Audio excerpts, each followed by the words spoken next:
All right, welcome back to the Rapid Chess Speedrun. We're currently rated 1167 on a 12-game win streak to start off the series. So let's jump into our next game.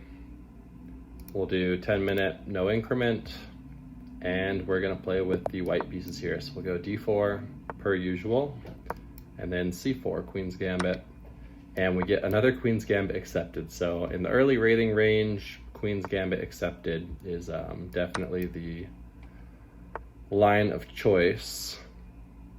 All right, our opponent hops the knight in, which attacks d4. I can either defend with the knight, or I can consider pushing d5 already. So d5, if we get takes, he has to move his knight, which might already be bad for him. If I just develop my knight though, I get a pretty big lead in development, and I think I'll still have d4, or d5 rather, in the future. So I'm gonna opt for this instead, and we'll see what our opponent comes with. Okay, so here he's going for the e4 pawn. I could again develop a knight to attack that pawn, but then he could pin my knight and then he'd be threatening to win. So I could instead pin his knight, but then he could just develop and block that threat. So I could also play a3, which stops his knight from going there, and then play, well, that's too slow because then he could take that pawn. Could also consider pushing.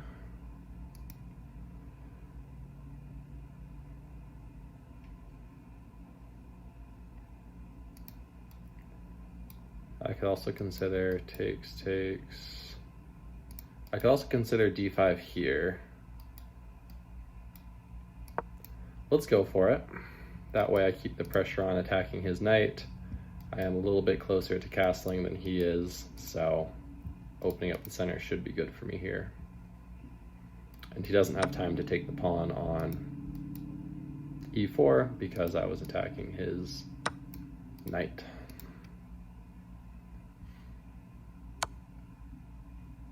Opponent plays a check. I like to see that though, because that just gives me a tempo to develop my bishop.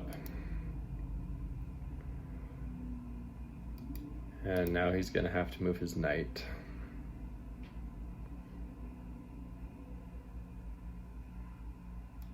If he goes there, I don't actually win the queen or the knight, because his queen is guarding. Okay, that almost wins my bishop. I do have this move though. I guess well, yeah, so I can block with my knight, which also defends my bishop. Looks like he has that move, but he actually doesn't have time to take because of the knight hanging. So we'll see what he plays here.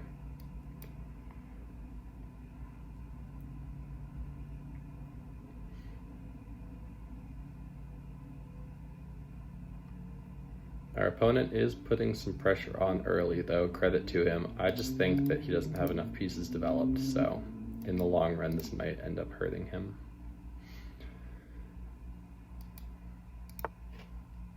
Okay, he drops his knight back, which attacks this pawn.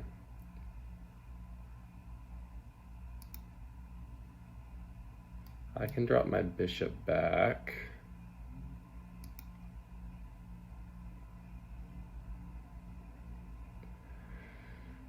Let me look at something here. So if I play a3 and he takes my pawn, I can get my bishop here.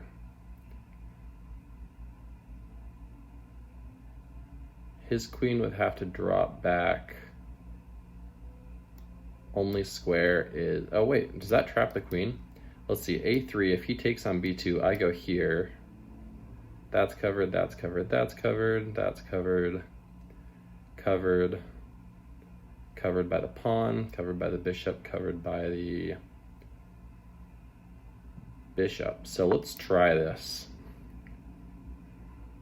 I don't know how likely it is that our opponent takes. I wouldn't be surprised though, this early on in the rating range.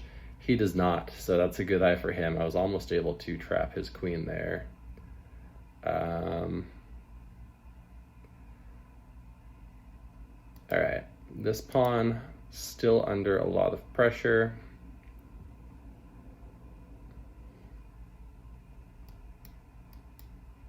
So if I go check, he most likely plays there.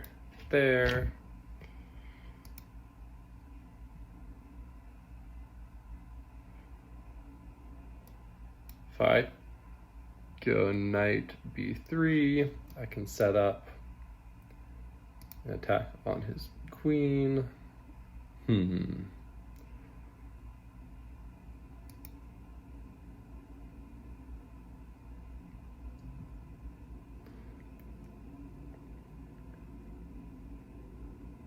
We might be losing this pawn.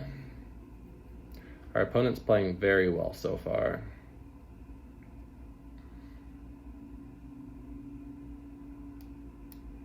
Can also go here to continue to set up threats on his queen.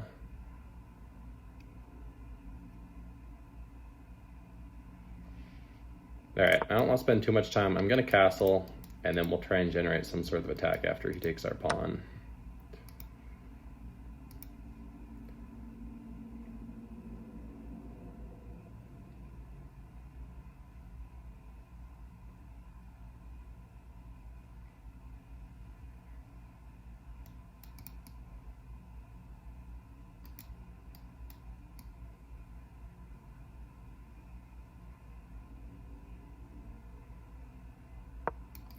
Go here. Likely to develop the rook next move.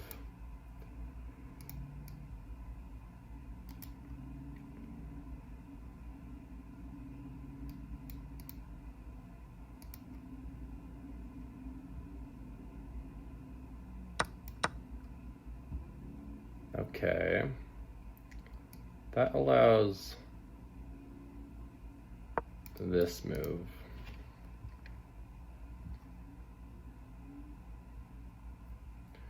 And I am gonna win the knight here, because now my queen sees the knight. So a little bit of a blunder on my opponent's part.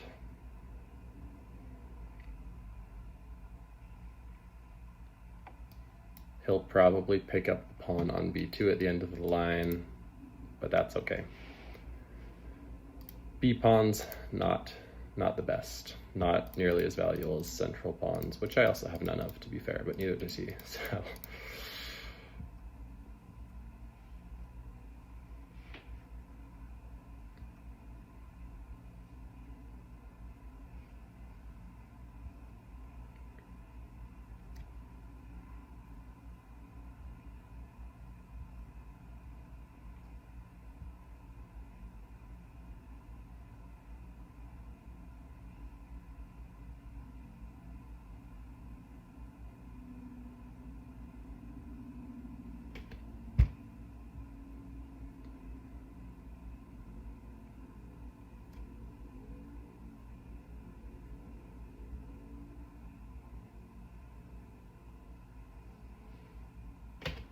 So our opponent taking a minute to think here, definitely a good idea. This is a critical position. I don't think he has any way to save the knight though. Okay, I think, yeah, he moved his knight and then immediately saw that he blundered the queen. Let's take a quick look at this game. Our opponent played well, definitely had some initiative in the beginning, ended up winning a pawn, although he did fall behind in development and then opening with the lost a piece. Good. They missed a chance to strike at the center with a pawn. Considering d5 in this position, you stopped your opponent from being able to tactically win. Their knight comes in. You missed an opportunity to defend. Their knight comes into play, attacking the center. Advantage. You miss in this position. It wants me this to defends the attacked pawn. Defend. Let's look at this line really quick because I was worried about this. And then it just wants me to drop the bishop back to defend that pawn. So if I drop the bishop back, he can...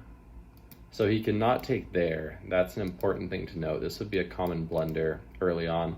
If he takes, I take back. If he takes with his queen, I play here, discovered check, and I end up picking up the queen. So let's go back to the review. Your opponent this blocks the check. Bishop. They overlooked there was only one. They are threatening to capture a pawn and win. With that move, you chased the queen away. That move. And just to show this line that I was calculating the game, if you were to take here, that would be a big blunder because bishop to d4 actually traps the queen. So this would have been really nice if you would have played this. Every single square is just covered by